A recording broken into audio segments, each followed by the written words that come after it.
Hello gamers, today we are taking a look at a game that has taken me over a decade to beat.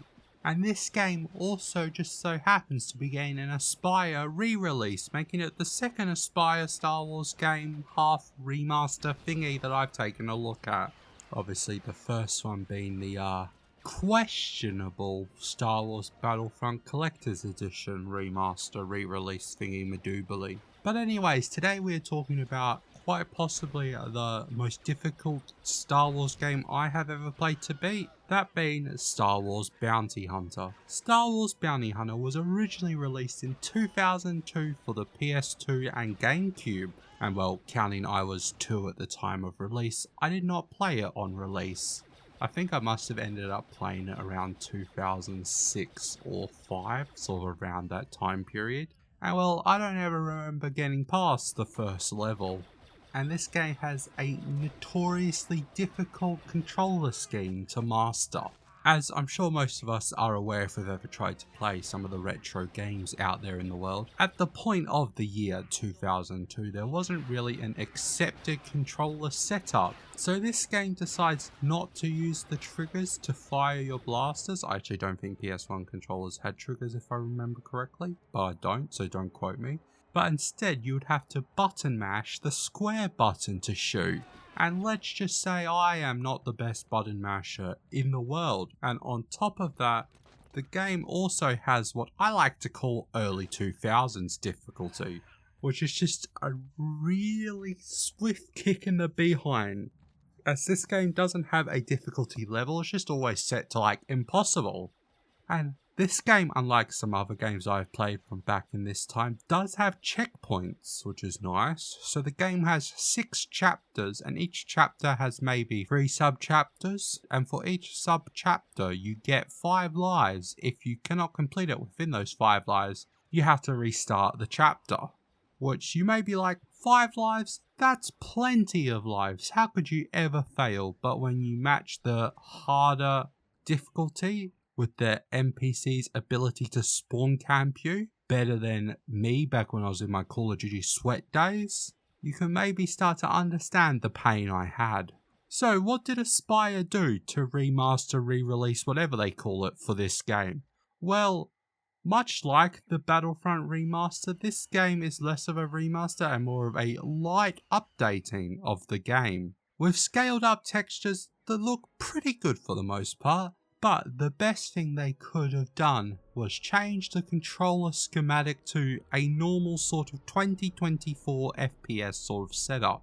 One that doesn't require me to almost snap my controller in half spamming the square button 1,000 times to kill a group of enemies. Oh, and they also added a flashlight to the game. I never used it, the only time I ever turned it on is when I accidentally fat fingered the wrong up arrow key.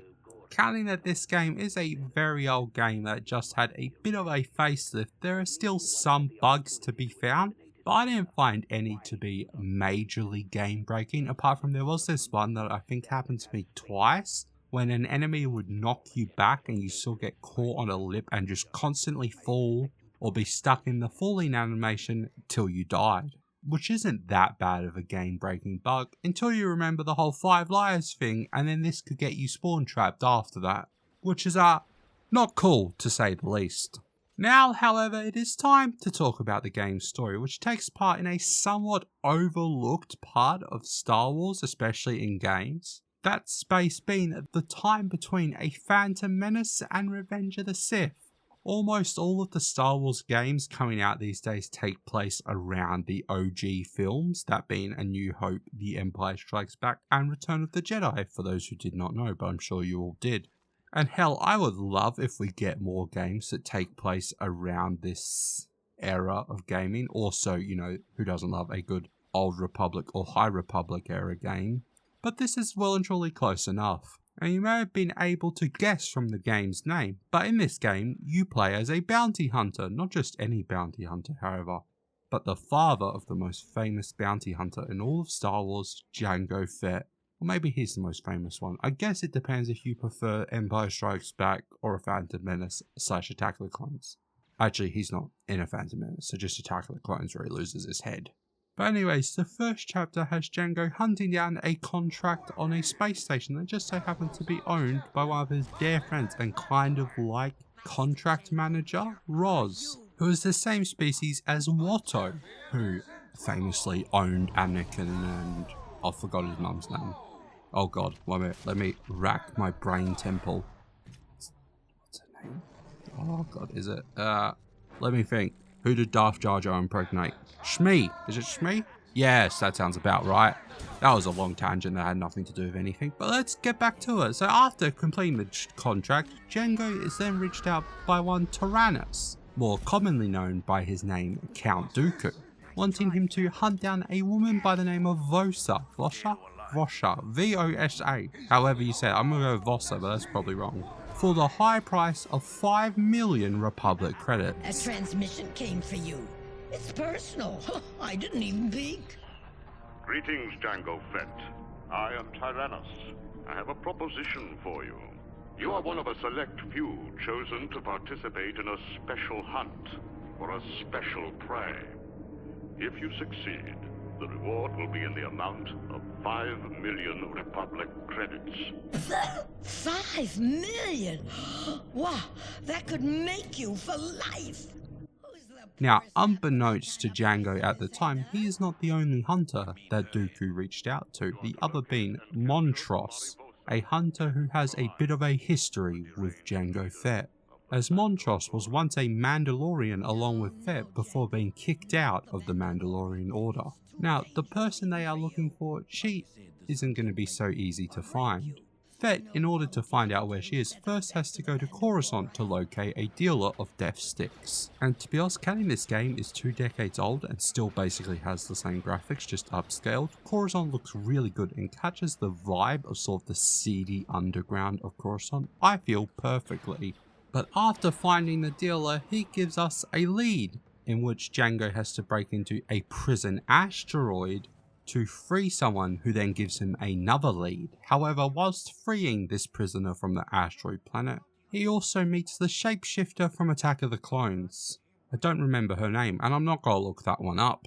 However, that lead then leads them to a planet with a underground death stick factory. However, in order to get to the factory, obviously you have to fight a large amount of the locals of the planet in order to get to the factory, where you come across some files that Fett is unable to read as they were written in Huttonese. So Fett must then make a plan to try to get in contact with one of the Hutts to help him translate. However, whilst getting ready to leave the planet, Fett runs into Montross, which leads to a short fight with Montross fleeing at the end of it, but I'm sure we will see more of him in the future. In order to get the files translated, Fett of course needs access to a Huttonese computer. So, of course, off to Tatooine it is. The obligatory Tatooine visit, which has to be in every video game ever. And Django makes a deal with Jabba the Hutt to take out one of his rivals. And this is by far the hardest mission in the game for me. It took me nearly 2 days and up to 10 hours to do this one mission. Mainly the first sub-chapter within the chapter, we have to track down a local gang lord who has access or contact with this other Hutt. And let's just say that gang did numbers on me. But after finally getting through that and getting captured and uncaptured by the Hutts, we then kill the Hutt that Jabba sent us for and also are able to take down a crate dragon at the same time.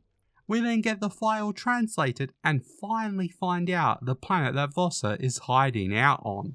And after fighting a small army of undead demons that she's able to control for some reason that I don't quite remember / I don't think they really said. I think it's just one of her latent force powers. We then come face to face with not her yet, but of course the returning Montross, this time being a battle to the death with Fett winning after I died once, but also if you die you get a custom animation. Like a custom cutscene of Fett dying. So I mean, I died on purpose so we could see that cutscene. Totally. But slow on the draw. Save a place for me in hell,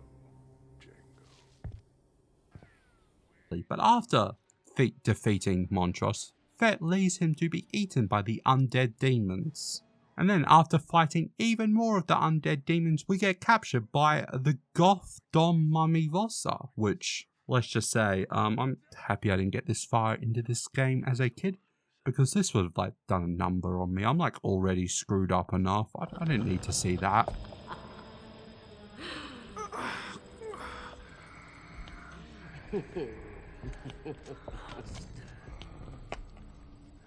The blast helmet of a Mandalore warrior. Something I've not seen since I was a Jedi. I must have cut down 20 of your kind myself. Congratulations, bounty hunter. You found me. Now tell me, who hired you? Oh, a strong silent type. I like that. More of a challenge. I once tried to resist, but the Bandagora have ways of weakening your mind and breaking your will.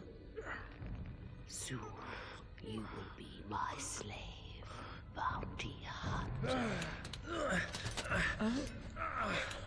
Touch the nerve. Perhaps this won't last as long as I thought. Care to join us?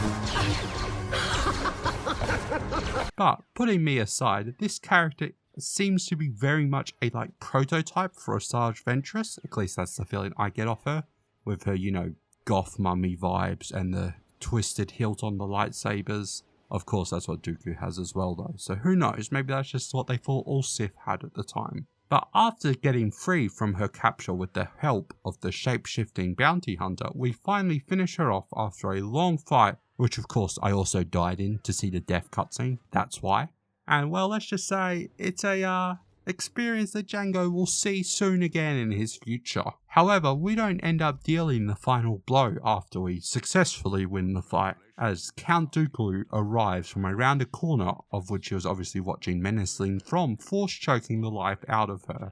And then Dooku offers Jango the deal of a century, some may say. You either take the 5 million Republic credits and leave, or come with him to Kamino to get cloned for the clone army. And well, we all know what happens there. Fett obviously agrees to go with Dooku under one condition, and that is he gets the first ever clone made for himself, and it must be an unaltered clone. And well, we all know who that clone was and what happens after that.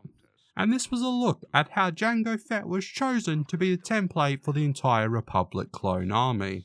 I don't know if this game is canon anymore, or if it's not. I'm gonna be honest, it's getting harder and harder for me to personally keep up with everything they're doing within the Star Wars lore, especially carrying a lot of the current Star Wars movies and TV shows I'm just not interested in as I once was.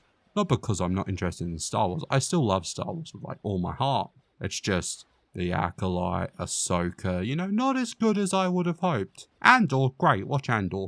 But anyways, I'm still once again happy to learn, as I sort of always wondered why they chose Fett to be the template for the clone army. But now I know, and also now I've been able to complete a game that has been left uncompleted on the table for probably 18 years, 17, 16 years, something like that. But of course there is a little asterisk next to my completion, as it wasn't on the original controller scheme. And it was a lot easier, even though I still died a lot and it took me a while. It's a lot easier than the original game, but you see this remake also has the option to play the legacy controls, so maybe, just maybe, I will have to take a look at that in the future.